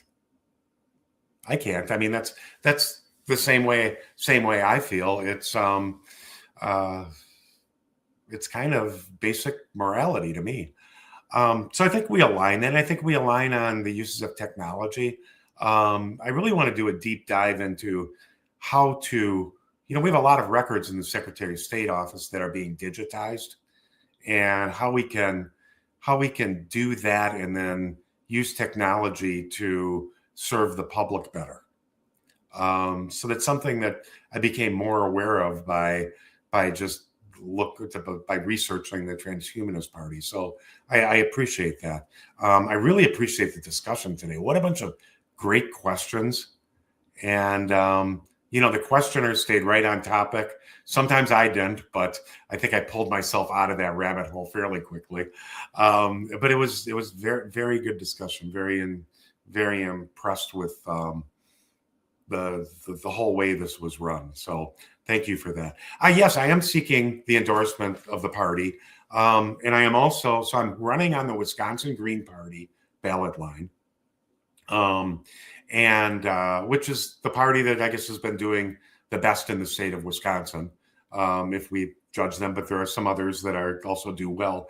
We're also seeking, as I had mentioned before, the Forward Party, the Reform Party, the Independence Party, which is a lot of the old RFK Jr. people, and Libertarian Party. We're seeking many different endorsements. We're trying to make this a unity campaign, because really I think that the issues that I'm focusing on this campaign, and my team is focusing on this campaign, is good for all third parties. And we're hoping that, we hope we can build this together. And in the future, I would love to see more races with this, where, we all get together and support a candidate on issues that we all support. I mean, whether it's something like this, which is the two-party system, which I think every third party agrees with, or something where maybe you agree on with three other parties on issues like peace and war, I don't know, healthcare and something else, a few different issues, and have that candidate just speak to those issues and not alienate other folks. So I think it's something that can work, and hopefully this unity campaign can continue and can flourish and give some other people and other ideas, or in other areas, the same idea. So yeah, I request the endorsement. It would be amazing. It would be wonderful. And I also have my eye on the Transhumanist Party now. So I appreciate that. Thank you. Thank you very much for inviting me to the salon. Yes, thank you very much, Pete, for joining us today. We already have a lot of positive feedback from our viewers. Daniel says he will be voting to endorse Pete, and Jason believes that he will endorse you as well. Olatoye says he will be endorsing Pete Karras, and Mike Lazine says Pete is a really cool dude. So thank you to our viewers, and we will endeavor to have a vote in the month of April where the membership of the U.S. Transhumanist Party will have the opportunity to vote electronically to endorse Pete Karras, and we will have hopefully several other candidates on the ballot as well for the various offices for which they are running and seeking our endorsement. So stay tuned. I'm really glad that Pete could join us today. I would echo his comments. This was a great conversation, and I think this is all in service to our values, in the hopes that we can all live long and prosper.